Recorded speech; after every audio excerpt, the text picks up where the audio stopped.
Senador, muito obrigado aqui pela presença aqui no SBT News. Começo perguntando para o senhor o resultado da eleição em Roraima, seu estado, mas a gente também vai falar do reflexo nacional em relação a essa eleição municipal, o que é que ela pode apresentar de sinais e destaques em relação à disputa nacionalizada. Primeiro, como é que o senhor avalia a votação em Roraima? Bom, em Roraima, satisfação estar aqui com você, conversar com seus telespectadores. Em Roraima, para o meu partido, Republicanos, a eleição foi muito eficiente, os resultados foram muito bons. Nós tivemos 6 candidatos a prefeitos e os 6 foram eleitos, e tivemos 6 candidatos a vice-prefeito e os 6 foram eleitos. E elegemos a grande maioria dos vereadores, elegemos 45 vereadores, o segundo colocado elegeu 33 vereadores. Mas o que eu acho é que o povo fala através do voto. O povo fala através do voto. O que significa isso? O que eu quero dizer com isso? O partido do presidente Lula não elegeu nem um prefeito no estado de Roraima. Não é uma discriminação com o partido, mas talvez com as ações que o governo federal tem tomado dentro do estado de Roraima. A população, de certa forma, demonstra a sua insatisfação votando em quem eles acreditam de fato que estão trabalhando e que podem fazer mais pelo seu estado, pelo seu município. Quais são os pontos principais desse distanciamento entre eleitor e propostas do governo Lula? Primeiro, o presidente Lula, quando demarcou a área indígena Raposa Serra do Sol, e eu quero deixar claro que não existe de minha parte, nem da parte de qualquer autoridade no estado de Roraima, qualquer discussão no sentido de se refazer essa demarcação. Não existe. O que nós defendemos é que o que está demarcado para os povos indígenas deverá continuar. O que nós não concordamos é com novas demarcações da forma como foi feita. Por exemplo, foi feita sem ouvir a maioria dos povos indígenas. Foi feita sem ouvir todas as etnias. E depois de feitas essas demarcações, eles deixaram lá os indígenas abandonados, sem estradas, sem educação, sem saúde, certo? Sem nenhum tipo de apoio para que eles possam produzir. Os indígenas têm muita terra. O que eles precisam hoje? De mais terras ou de apoio para que eles possam produzir? Máquinas agrícolas, equipamentos agrícolas, adubos, calcários e apoio para que eles possam produzir na terra deles. Eu creio que, se perguntarmos a eles, eles vão preferir estar produzindo, ter uma vida tranquila.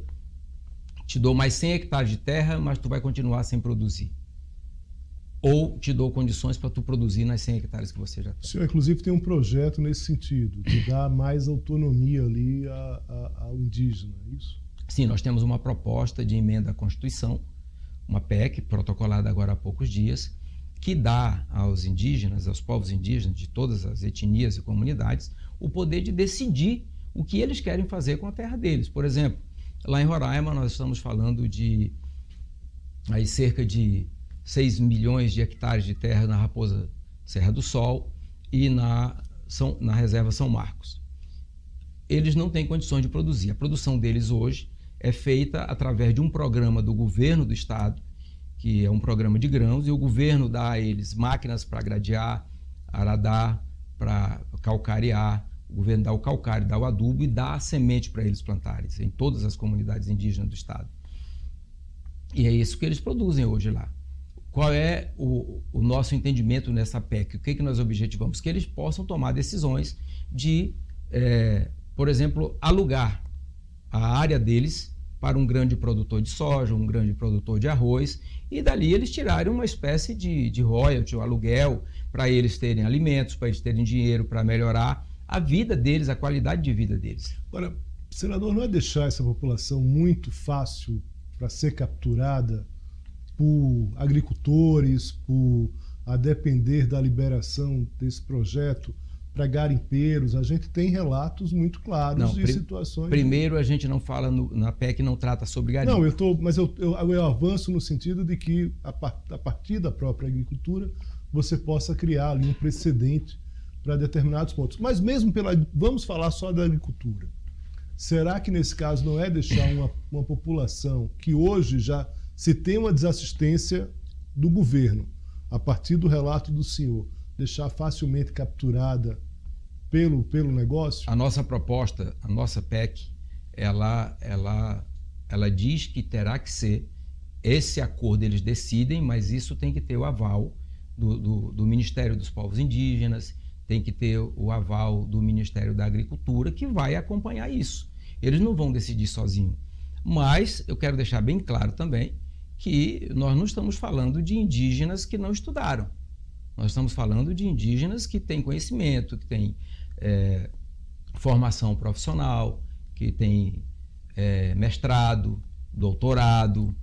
Engana-se muito quem pensa que os indígenas em Roraima são todos sem a menor condição cultural e sem o menor conhecimento. Não é isso que eu estou dizendo. Eu estou falando a partir do próprio relato do senhor em relação à desassistência. Você colocou em dúvida se eles não seriam usados por um... Sim, por conta da desassistência. É possível. É possível, sim. Mas pode ter certeza que eles têm bastante conhecimento para definir em um contrato o que é bom para eles e o que não é. Senador, em relação a eleições, pensando aqui, saindo de Roraima e ampliando um pouco esse